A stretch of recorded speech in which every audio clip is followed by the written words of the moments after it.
Hi, everybody. Welcome back to another episode of Kvetching with Adam and Jared. I know we've been on a bit of a hiatus in the last 2 weeks. We have been producing 2 episodes a week, but it was Thanksgiving and, the mishpucha is in town for all of us, yada, yada, yada. So we are back, and this is Jared Tanny introducing our episode, and we have a very special guest who will introduce herself in a minute.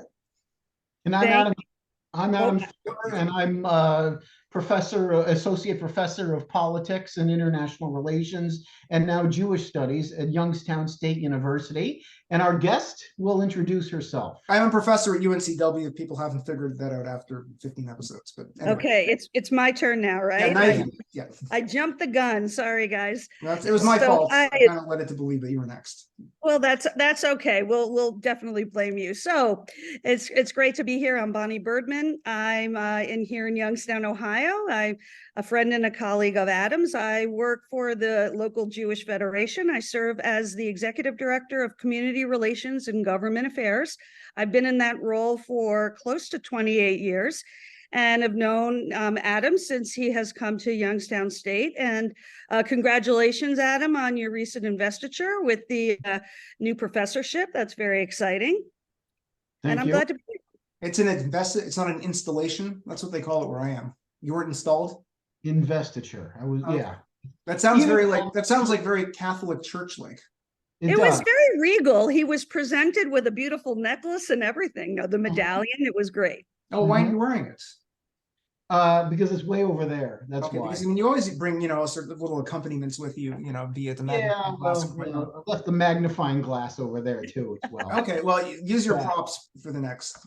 Okay, yeah, all right. So the reason why I asked Bonnie to join us is that we have been talking a lot on this podcast with many guests about Jewish communities and their role and their involvement in maintaining a lot of the problems or fighting against a lot of the problems and trying to maintain order that's going on around the country, especially where there are college campuses.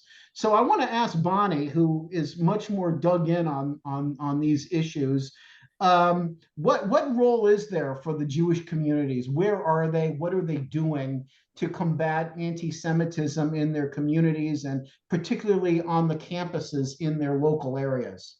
And just to zone in on one little aspect of that, we're interested in hearing about both the communities and campus, perhaps separately and then as the two relate to each other, because that's the major disjuncture that we've been trying to investigate and do something about with our network, for the last year and a half. Right. So, well, obviously, it's no secret what's been going on campuses. And I think for a long time, there's been a disconnect between the communities and the campuses. And as much as I think the leadership in the communities didn't fully appreciate or understand, what was about to explode on campuses.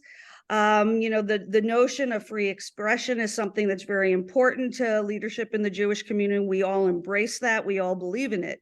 But what we've all seen since October 7th has really struck a nerve in the communities to the point where, I keep getting calls, what are we doing about it? Because, that's our job at the Federation. We represent the community.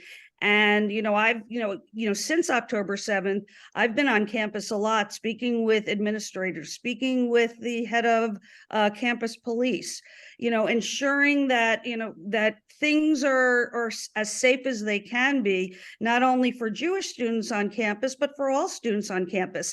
And, and here in Youngstown, there's a relatively small population of Jews on our campus, and there's no actual Jewish infrastructure. So there's not a Hillel, there's not an obvious target, for lack of a better word.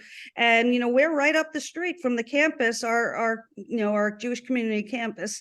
And we feel, nervous sometimes that we could also be a target. So it's something that is very much on the minds of the leadership in our community. And they expect us as staff to, be on top of it and embracing it and figuring out how to, keep us safe and to advocate with the leadership at the universities so they understand what we're feeling and what they're what they're experiencing on campus, what they can expect from some of the groups on campus that are leading these anti-Semitic charges. No, Now, at obviously, Youngstown, there isn't really much of a right. problem. That's what I was about to say. In Youngstown, we don't have a big problem, but other communities do. So you're tapped into a lot of what is going on in other communities. Mhm. A lot of your colleagues at other Jewish federations and other people that you might know that are leaders in other communities that do have a much greater problem with campus anti-Semitism than what we have. And in particular, a lot of very outspoken Jewish studies faculty at a lot of campuses that are radically anti-Israel as well, who are not helping matters and in fact are leading the charge in opposing Zionism as a racist endeavor. And even apologizing for Hamas's actions on October 7th, apologizing in the sense of kind of supporting it. So what are you seeing happen, not necessarily in Youngstown, but in places that are more ground zero of this kind of activity? Well, I thought about it as you were just kind of introducing that question. It made me think about where we were nationally in our field, the Jewish Community Relations Council field, in the last decade or so, where we were really challenging a lot of the mainline Protestant churches with this anti-Israel notion, this, the apologist notions of, Israel is always wrong, or Israel is the oppressor, and therefore Palestinian people are oppressed. It was this dichotomy that never made sense. And we in our field had to challenge that while at the same time working with our partners in these faith communities, many of whom were progressive, on all the other issues we care about. So, we have a lot of experience in dealing with it at that level. And now all of a sudden that's really shifted to the campuses in ways that we're really seeing some major challenges. And one thing I remember from back in those really heavy days of fighting, so to speak, with the mainline Protestant organizations was a local Presbyterian minister who has since retired, and he's a lovely guy and a good friend and a good communal partner. And he used to sit down and ask me a serious rhetorical question that really wasn't rhetorical. And the question was, which Jews do we listen to, Bonnie?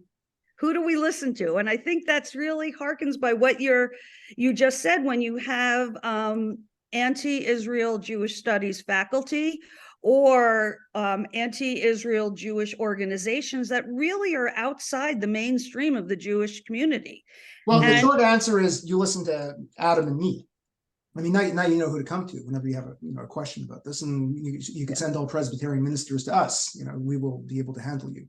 Well, the churches that you were dealing with at that time were not evangelical; they were mainline. No. These were mainline, yeah. And you know what? It was kind of interesting because in many ways there was this, kind of battle between the mainline churches and the evangelical churches, and the pews in the evangelical churches were filling up and the pews in the mainline churches were emptying out exponentially. And you saw the pro-Israel support in the evangelical churches, and somehow the Jewish community got caught up in this battle of who's going to which church, and it kind of blew up out of that. It also, expanded out of their ideology and their oppressive. So can I ask a question here on that front? I mean, we haven't really focused on churches at all, but we've talked about where anti-Zionism came from on campus, and we've come to understand that it has to do with this intersectionalist ideology that links all quote oppressions and has centered Palestinian oppression as being somehow the linchpin that holds it all together. Is that the same thing that's going on in the churches? I mean, are they driven by the same yeah, I mean, to some extent, yes. And look, we've been seeing this intersectionality issue on campuses for years. So this didn't just start on October 7th.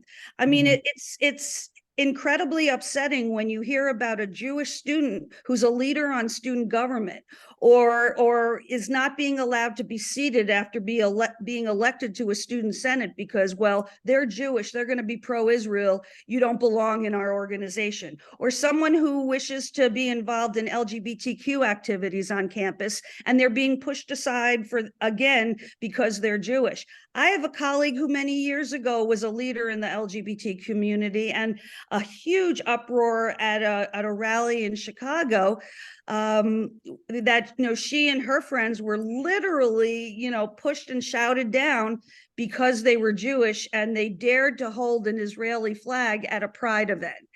And so you see we've been seeing that for a long time, and we've been trying to communicate with campuses about that. And this is nationally, or communicating with public officials about it, communicating particularly in our state legislature and in our state government, that these things are happening on the campuses to your students, to our students. Yeah. And it's been a really difficult thing for others to comprehend until now. And I think now, the mask is off.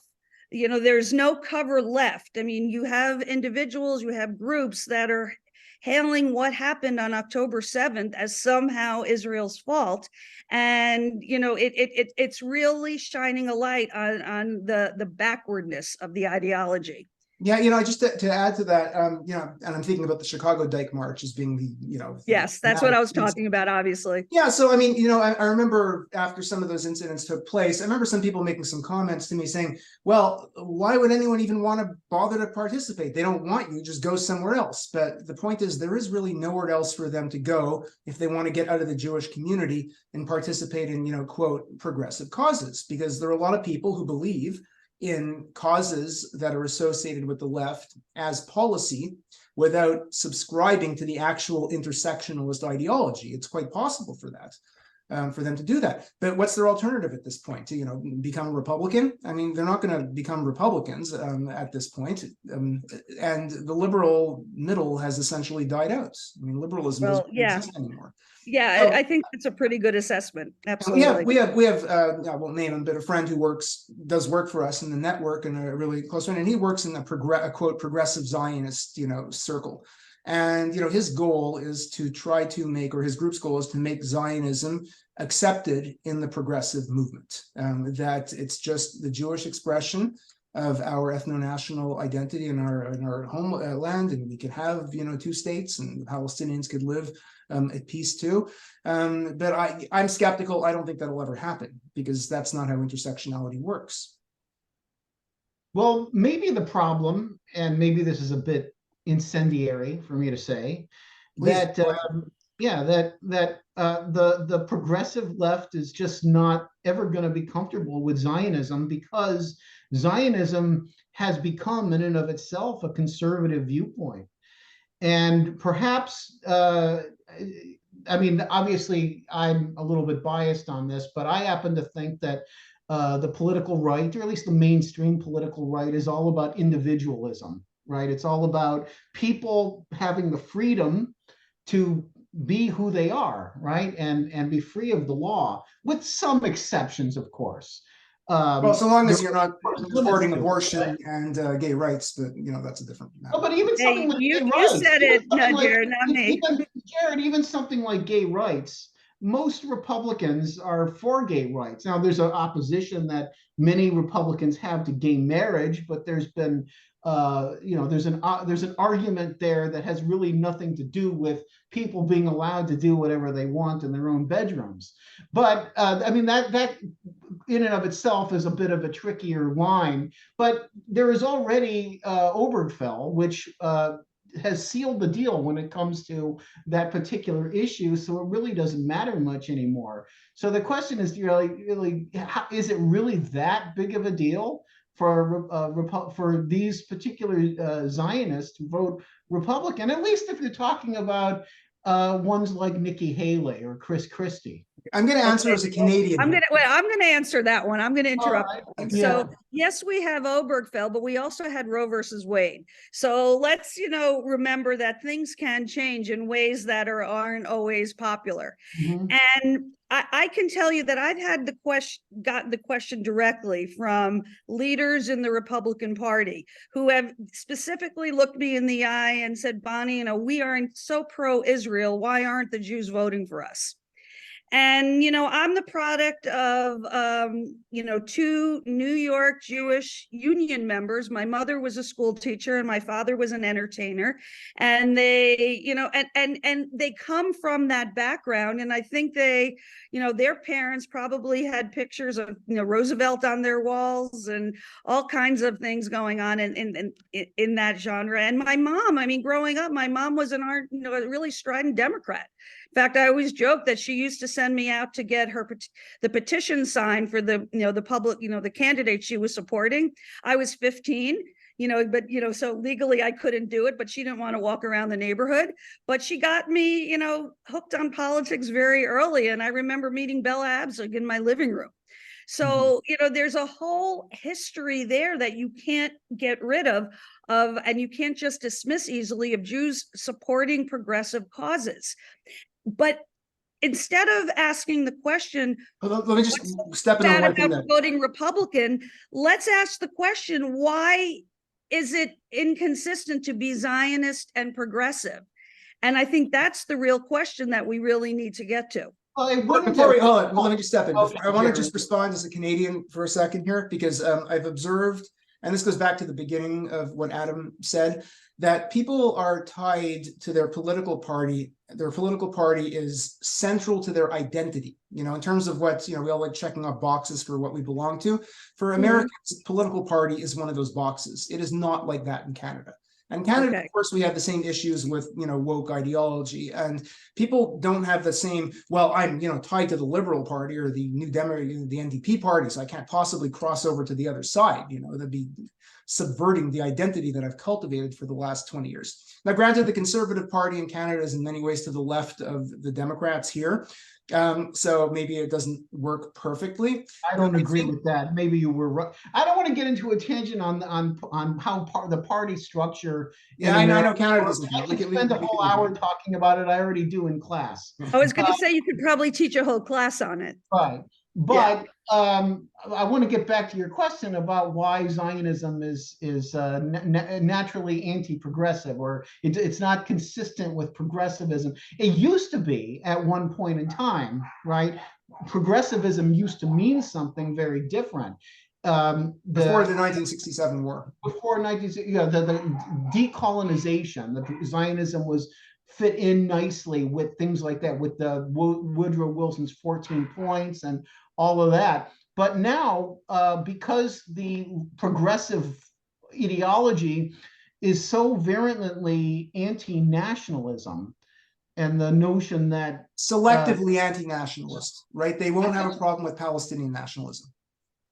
I think that ultimately maybe there are some political inconsistencies or theoretical inconsistencies that progressivism has with that particular point of view to support Palestinian nationalism. But I think ultimately it's an inconsistency within progressivism to be for Palestinian nationalism. It's actually less about Palestinian nationalism for them and more about dismantling Jewish nationalism. But it's an anti-colonial revolt. They will define nationalism of the oppressed, especially if they're, quote, brown people, as being an instance of fighting back against imperialism. So nationalism, they'll never use the word Palestinian nationalism to describe it, but Palestine will be free from the river to the sea is, even if it's not advocating genocide, it is nevertheless Palestinian nationalism, period.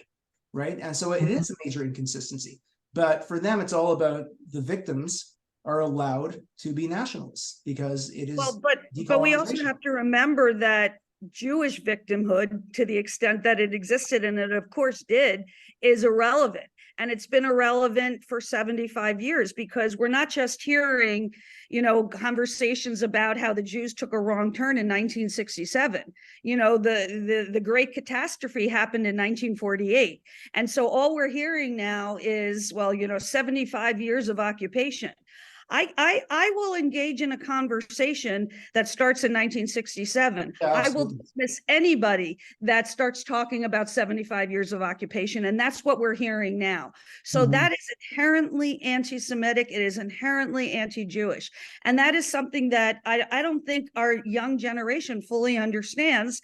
And that's what you're seeing on college campuses now. It's almost de rigueur to get out there and protest, and I get it. We all were students once, and I remember on my campus when I was in school, the big protests were against apartheid in South Africa. And that was the big push back then for universities to divest in companies doing business in South Africa. And it was a very popular position on campus. And students were sitting in our administration building and getting arrested every day at 5:05 when they refused to leave when the building closed, all in the strength of supporting what was right.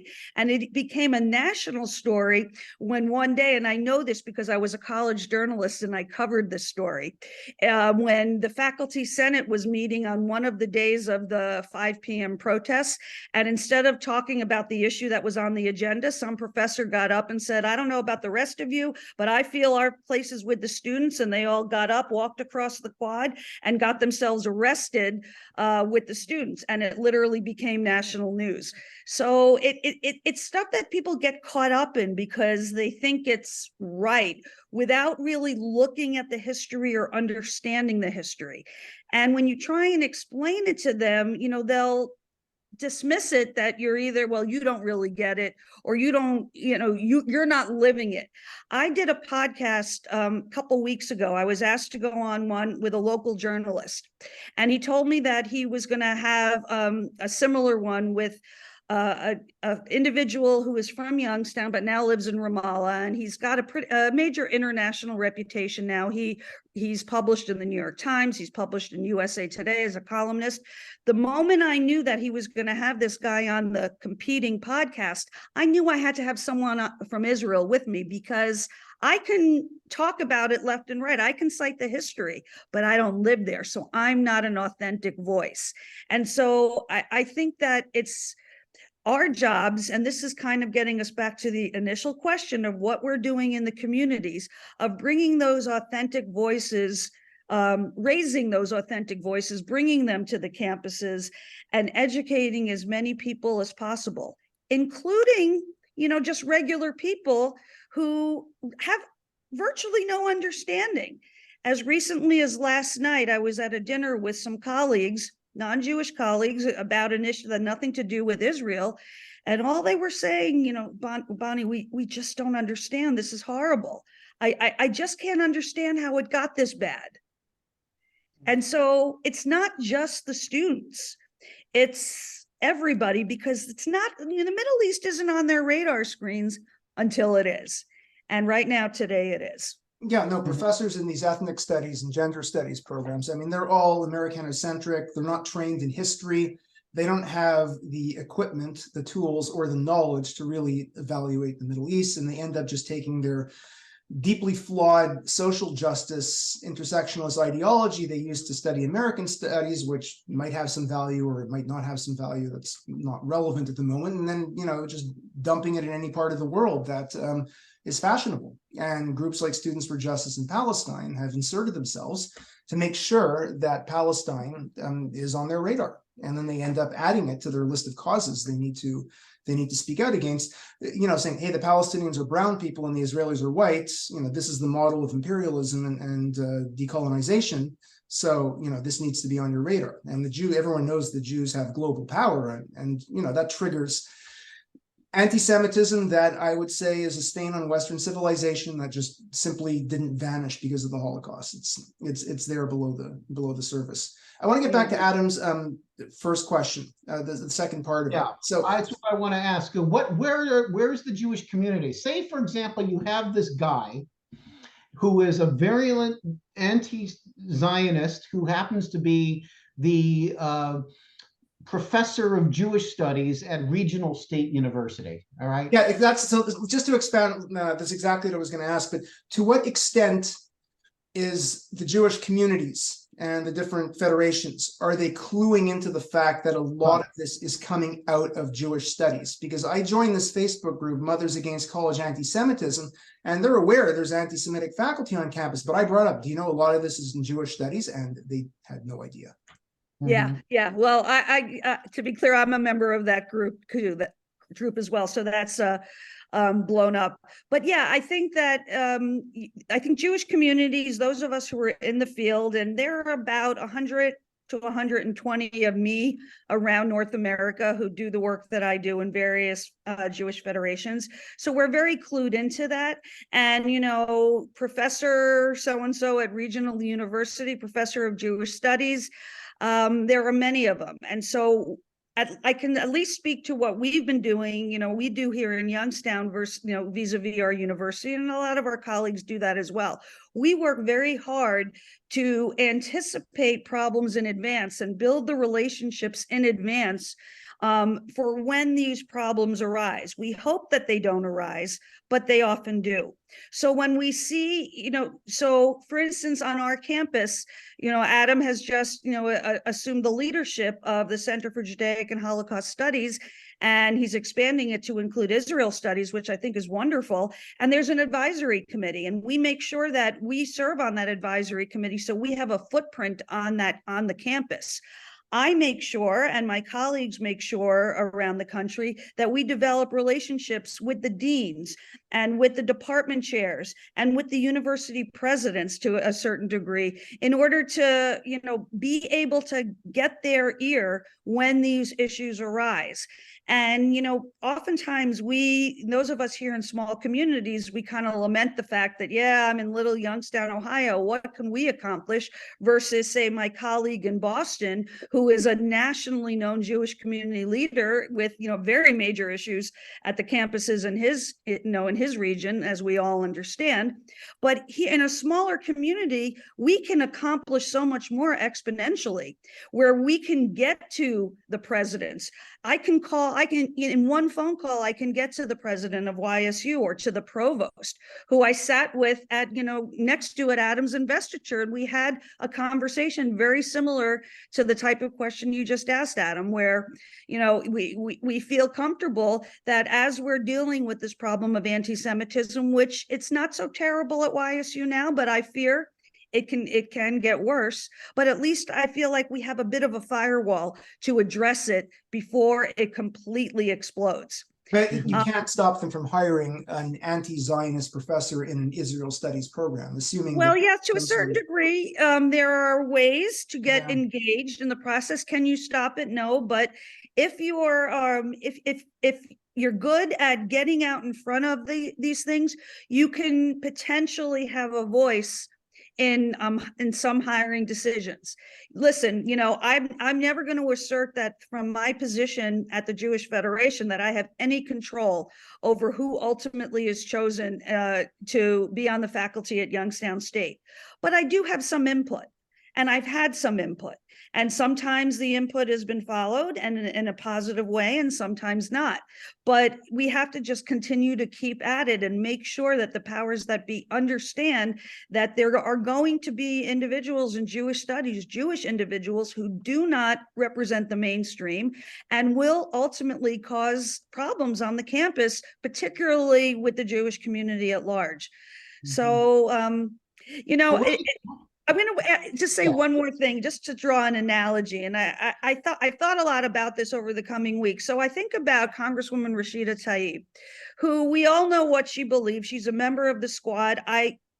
You know, I'm a progressive person. I'm in favor of a lot of progressive causes. I have no problem standing up and screaming to the rooftops that the positions of the squad are wrong and they need to be shut down. But I thought about it. If I were a member of Congress today, I would also have no problem standing up the floor and asserting how disappointed I would have been in my colleague for what she said, and how I will go out of my way to support her opponent and make sure she's no no longer in Congress because of her beliefs. But I don't think I would have voted to sanction her.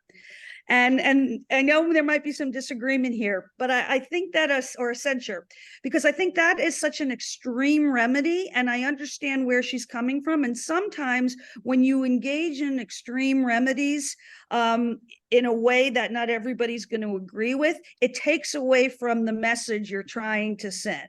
Well, what about, would you vote to remove, say, Ilhan Omar from the Foreign Relations Committee? I mean, that's a position of immense power that has a lot of influence and impact on Israel and our policy toward Israel. You know, you're asking very difficult political questions, and I'm trying to look at them ideologically. Do I want Ilhan Omar on the Foreign Relations Committee? Of course not. But I don't want Congressman Massey on that committee either. So, you know, there's a lot of, and I don't want, Marjorie, good, I understand that. But I also don't want Marjorie Taylor Greene out there talking about Jewish space lasers. So, talking, right? She's just talking. Whereas Omar is actually powerful, or was. Well, she asserts her power, but guess what?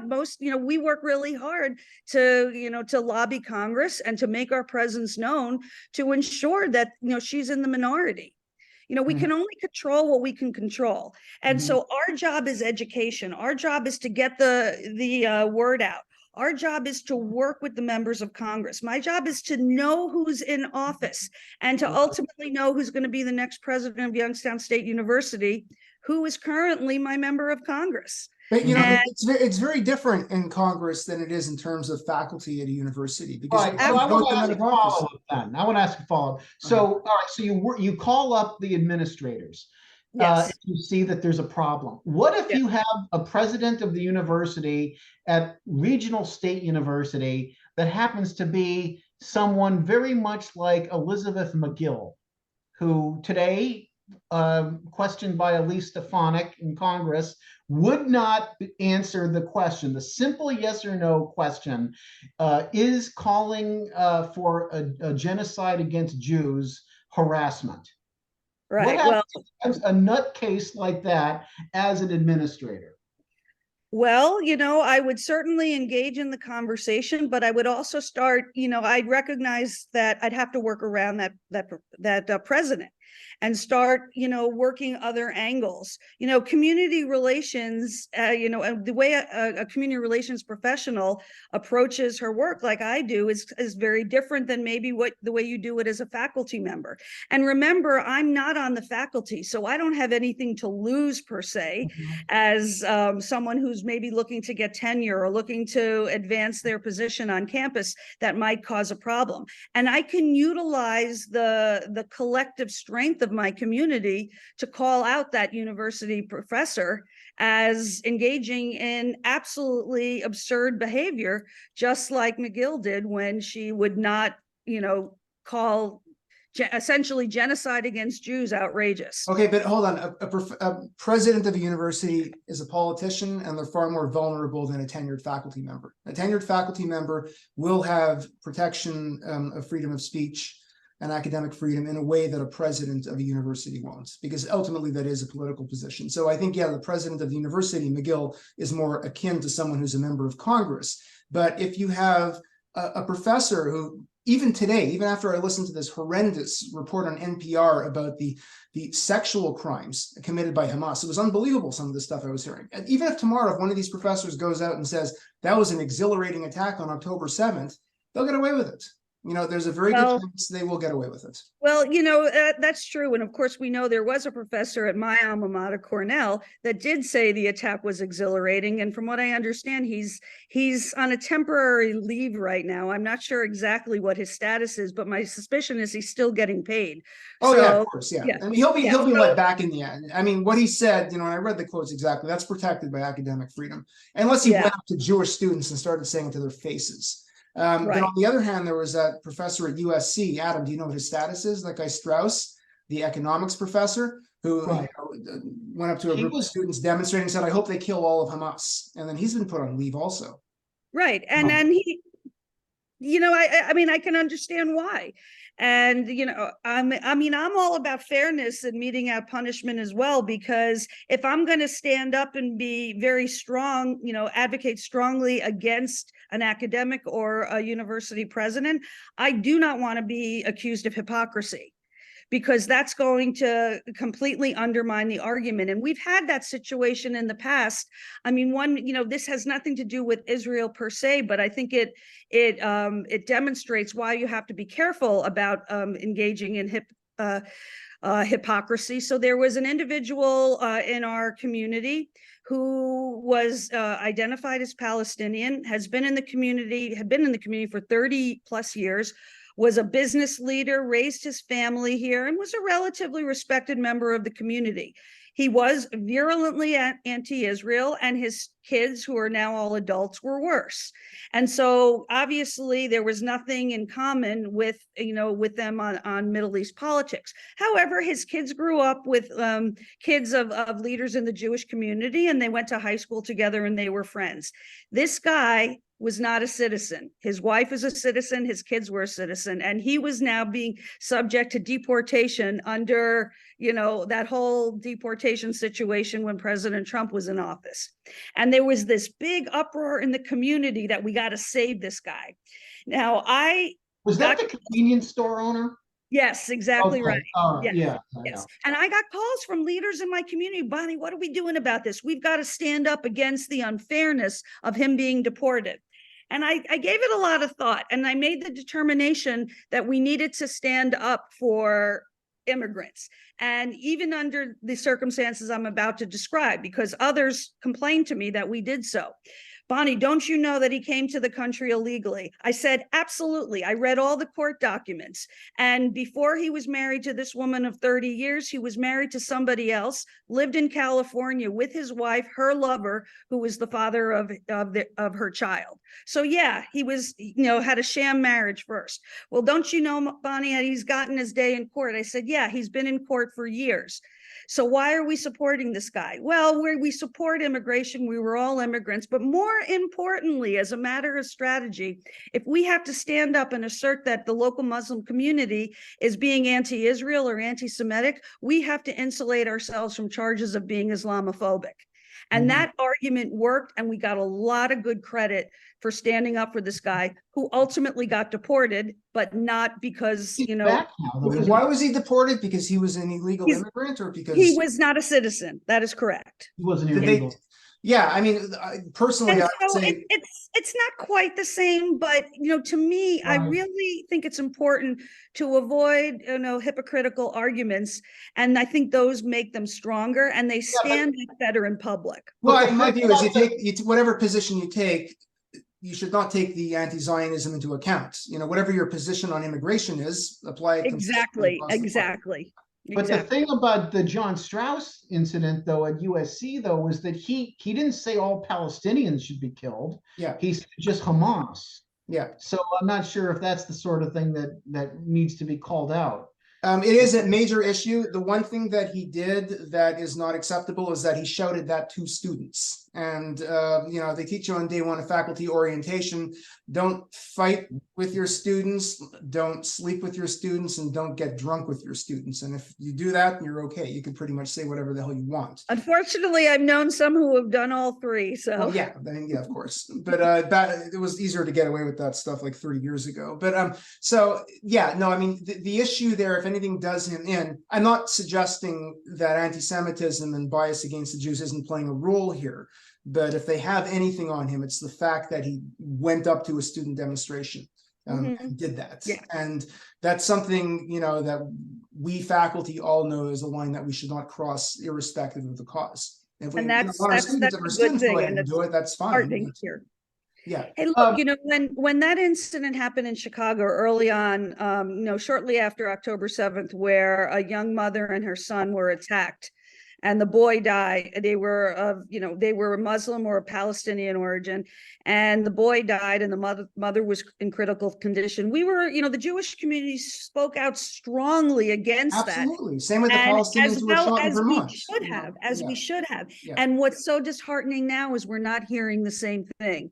You know, Senator Schumer gave a 45-minute speech on the floor of the Senate recently, where he basically, you know, said we're alone right now. We're feeling so concerned that our allies out there are not helping us. They're not standing up for us. The fact that the world has been silent about all the sexual violence that you know just alluded to that happened on October 7th, absolutely horrific. That's never okay. The barbarity of what occurred on October 7th seems to have been lost on people, and people are suggesting that Israel is making it up, or the Jews are using, you know, this alleged victimhood to pursue their own interests, which is why the state of Israel has been showing the video. I have not seen it, but I've talked to people who have seen that video of the horrors that took place, and much of that footage was from the GoPros of the terrorists themselves. So, you know, we know what happened, and slowly but surely the world is starting to see it. Is that going to move the needle on the virulent anti-Semitism we're seeing on campus and elsewhere? That remains to be seen. The other point is that the attacks on Muslims that are happening here are not being undertaken by Jews. It's not Jews and Zionists who are attacking the Muslims. Very That's often true. it's white supremacists. And Yeah. conversely, with the Jews, we're being attacked by Students for Justice in Palestine and their affiliates, and by white supremacists too. We're getting it from both sides. So Sure. there's no equivalent to Students for Justice in Palestine on the Jewish side on any campus in the country. I mean, Hillel is not an activist organization. Their That's role is exactly not right. out there to defend Israel. They support Israel, but SJP's sole purpose is to cause trouble in the name of liberating Palestine and to basically harass Jewish students, in the process of it. So we are not, fighting back using the same tactics in this country that people on the left are doing, whether they are Muslims or whether they're just, white activists or other activists who want to go along with this. And it's a very important point that people don't seem to get. Yeah, no, that's absolutely correct.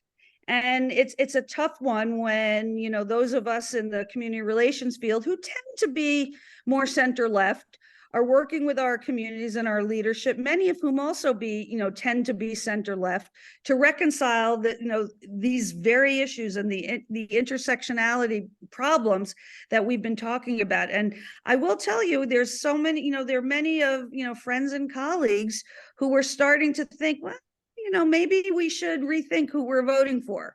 Does it mean they're turning Republican or they're turning away from Democrats? I don't think that it means anything anymore. I think that people are starting to be more mindful of the individual as opposed to the party.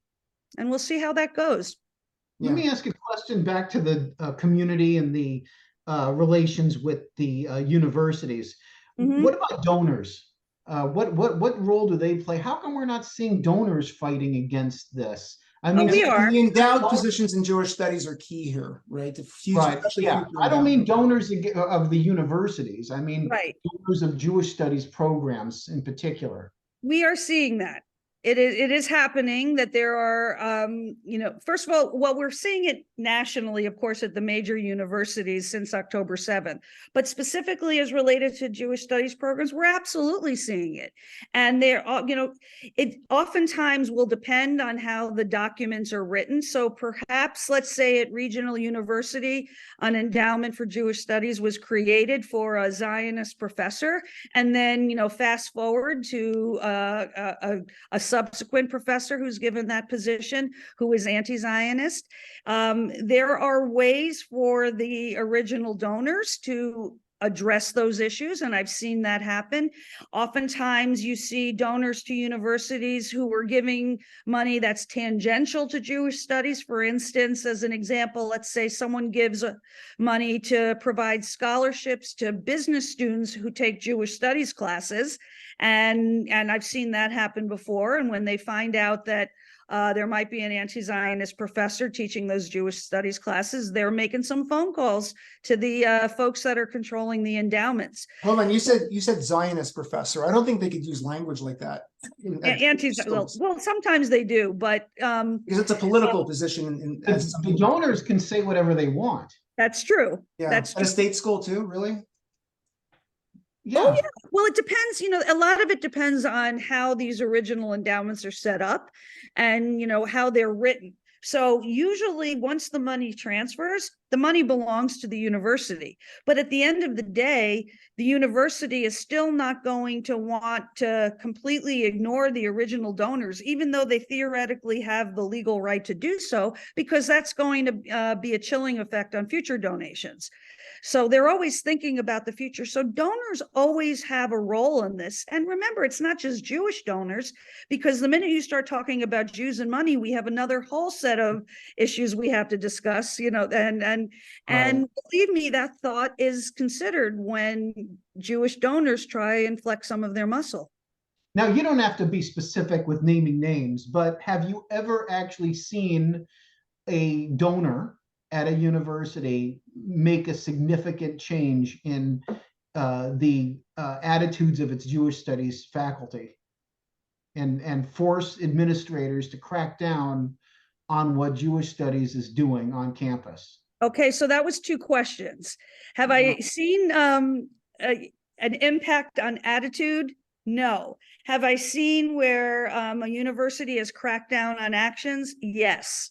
Okay. Because I think that many universities, particularly in smaller communities, really want to respect their town gown relations, or their relationships with communities where they have donors and where they get support and where they're going to have future supporters. And remember, there are Jewish donors to universities that aren't giving to Jewish studies programs per se, but they're valued members of the Jewish of the university community, the donor base.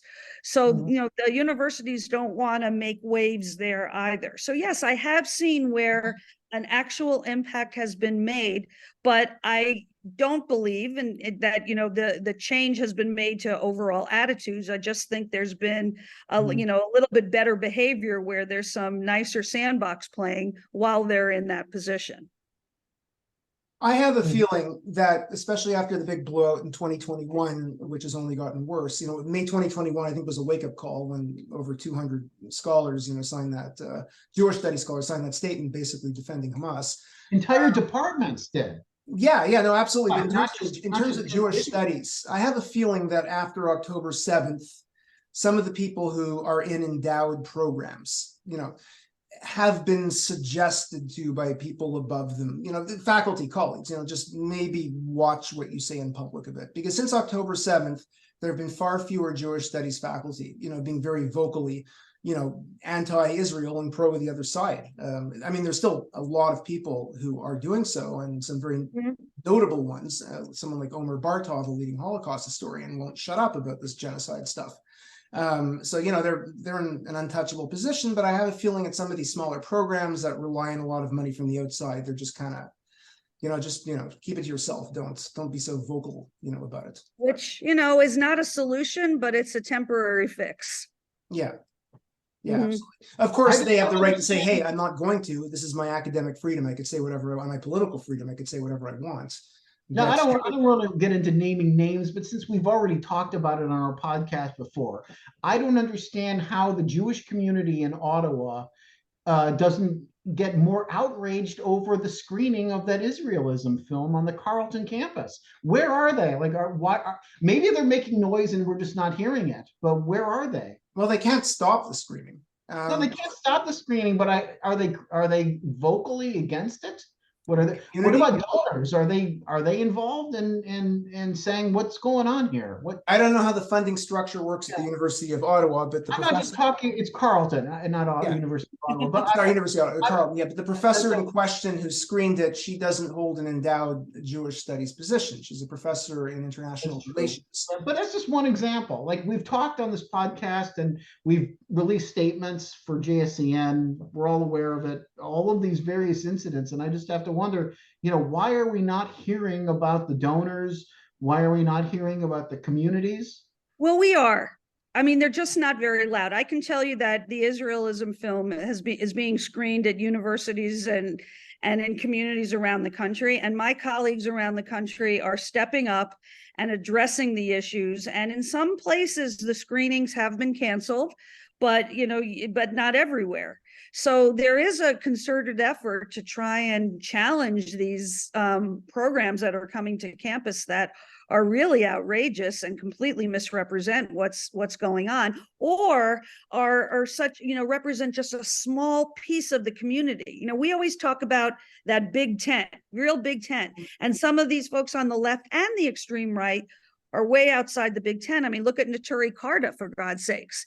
I've had a situation many years ago where a local radio host wanted to interview a rabbi and was about to have someone from Naturi Carta on their show. And I literally called them up and said, wait a minute. I got real rabbis for you who actually represent the majority of the Jewish community. Do not have this person on. You're not going to get the true story. And thankfully, they did not. There's a lot of community relations successes that you don't hear about. And in many ways, and I can point to some of my successes over my almost 28-year career that have been tremendous, but they were tremendous because we prevented something from happening. And so it's quiet. You can't, yell to the rooftops. Guess what? We prevented this from happening. I prevented a group of Palestinian trade unionists who were traveling the United States from speaking at a local union hall. That's a true story. But I didn't, you can't shout that to the rooftops. And that was many years ago. Why were we able to prevent that? Not because we stood up and, and shouted to the rooftops or that we protested, because we had relationships with union leaders who we were able to explain the situation to. And guess what? They weren't invited to speak at the union hall. They came to Youngstown. They spoke at the Arab Community Center on a cold, snowy Sunday night when, 20 people showed up. To me, that's a pretty good community relations success. Yeah, I think there's a lot happening behind the scenes that we don't exactly. know about. And I would even suggest that some Jewish studies professors don't want to be vocal in condemning this stuff, but are working behind the scenes. But I mean, our position in our network that working behind the scenes is great, for that individual campus, but this is really a national problem, and we believe that it's important that you need to speak out. Yes. And larger the collective voices, sign our damn statement, make it clear that you are against this. Let the people in other states know that University of Michigan is a friendly place for the Jews, and they've got a great Jewish studies program, because working behind the scenes might stop some outbursts, but at the end of the day, parents are going to stop sending their kids there. Right. Well, it depends on the moment and what you're facing. But I guess I brought that story up to show that there are things happening. You are hearing and seeing people speaking out fervently, but sometimes the behind the scenes stuff does work. I will say that I'm seeing more and more people, particularly those who are center left and on the left, who are absolutely speaking out, more national Jewish organizations that some would argue, we're too far left on this issue, that are very strongly speaking out now. And so, if there's any good, and I don't even want to use that term, coming out of the situation we're in now, at least we're getting some stronger, louder voices from places that they weren't coming from beforehand. Well, the reason I asked the question was not to be accusatory against the Jewish communities, more because I want to hear this good news, right? I'm glad to hear that the communities, even though we're not seeing it, behind the scenes are doing things. So that should be reassuring, I think, to absolutely. A lot. Yeah, no, I mean, we really had no idea the extent to which Jewish community organizations and the people affiliated with them know about the campus situation. Especially, when I talk about the work we do as community relations professionals, I often cite the unofficial campaign slogan of the first Clinton presidential campaign.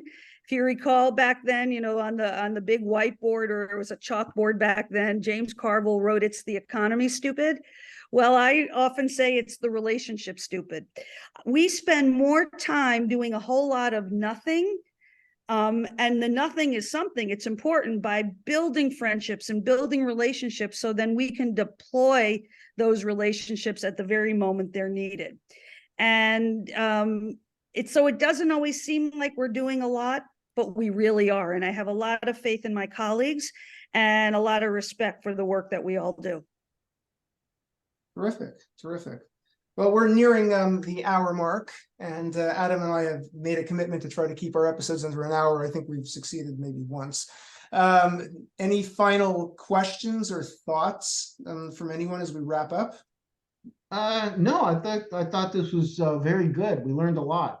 Yeah. Well, I'm absolutely. glad to be here, and I appreciate you having me on, and I appreciate the work that you're both doing on your own campuses and nationally. Yeah, You like know, Adam, we don't have a problem on my campus, and I fear the day that SJP opens up, and then I'll start to have a well, problem. we have one in Youngstown now, so it's it's beginning. Yeah, yeah. No, they're inevitably going to come here. It's going to happen one day. And I know how it works. They'll insert themselves into the intersectionalist movement. They'll go to the Latino studies, program. They'll go to the Africana studies program. They'll say, hey, you really need to integrate or insert Palestine into your cause, because that's what intersectionality and critical race theory is all about. And then there you have it. And then all these students will be walking around with placards saying free Palestine, et cetera, really not having a clue about why they're doing it, other than the fact that all oppressions are linked. That's the only thing they will know. Yeah, which of course is junk from a scholarly perspective. And anti-Semitic. And anti-Semitic. Yeah. Mhm. Yeah. All right. Yep. So let's wrap things up. Thank you very much, Bonnie. This has been absolutely terrific. Clearly, the Federation in Youngstown is a model that should be emulated at federations at other cities, and especially small communities, because the big cities are well taken care of. This has been a very enlightening episode for me. Well, thank you. And thank you. It's really been a pleasure. And I look forward to continued conversations. Thank you very much for coming on. My pleasure. Good night, Thank you for everybody. having me. I'm sorry? Oh, I just said good night, everybody. Oh, good Let's night. say it Thank again. you. Good night, everybody.